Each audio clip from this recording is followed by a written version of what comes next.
Coca কোলা boycott. এটা কি তোমরা কি কোকা কোলা খাবে? কেন? কারণ এটা ইসরায়েলি প্রোডাক্ট। এটা কার প্রোডাক্ট? ইসরায়েলিরা কি করে জানো? আমি বলতেছি, তোমরা শোনো। ইসরায়েলিরা ফিলিস্তিনে তোমাদের মতো ছোট ছোট বাচ্চাদেরকে হিট করে। শুধু ছোট ছোট বাচ্চারাই নয়, নিরীহ ফিলিস্তিনিরা, নিরীহ মুসলমানরা যারা ফিলিস্তিনে বসবাস করে তাদেরকে এই ইসরায়েলিরা হিট করে মেরে ফেলতেছে, তাদের উপর বোমা বর্ষণ করতেছে।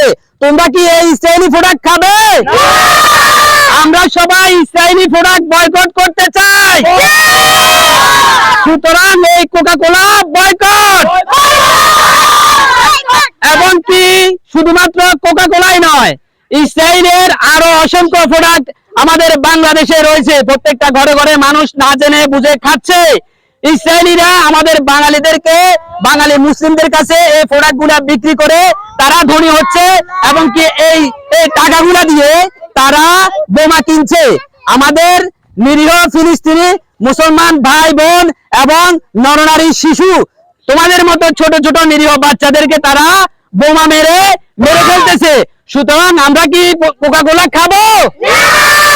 আমরা কোকা কোলা ইসরায়েলি এবং ইসরায়েলি প্রোডাক্ট এবং ইসরায়েলের দেশটাকে এবং ইসরায়েলিদেরকে যারা সমর্থন করে, আমাদের বাংলাদেশে যে সমস্ত দোকান এবং যে সমস্ত ব্যবসা প্রতিষ্ঠানে এই কোকা কোলা সহ ইসরায়েলি প্রোডাক্ট বিক্রি হয়, আমরা তাদেরকেও বয়কট করব। সুতরাং boycott Coca Cola, Pepsi boycott, boycott Israel, boycott Israel, boycott America. আমরা কেউ কোকা কোলা খাবো না।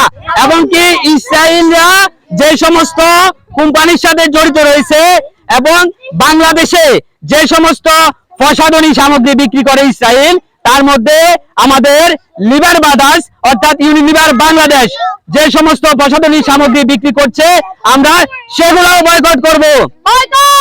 Coca Cola, Pepsi, Sprite, Israel, America, Unilever.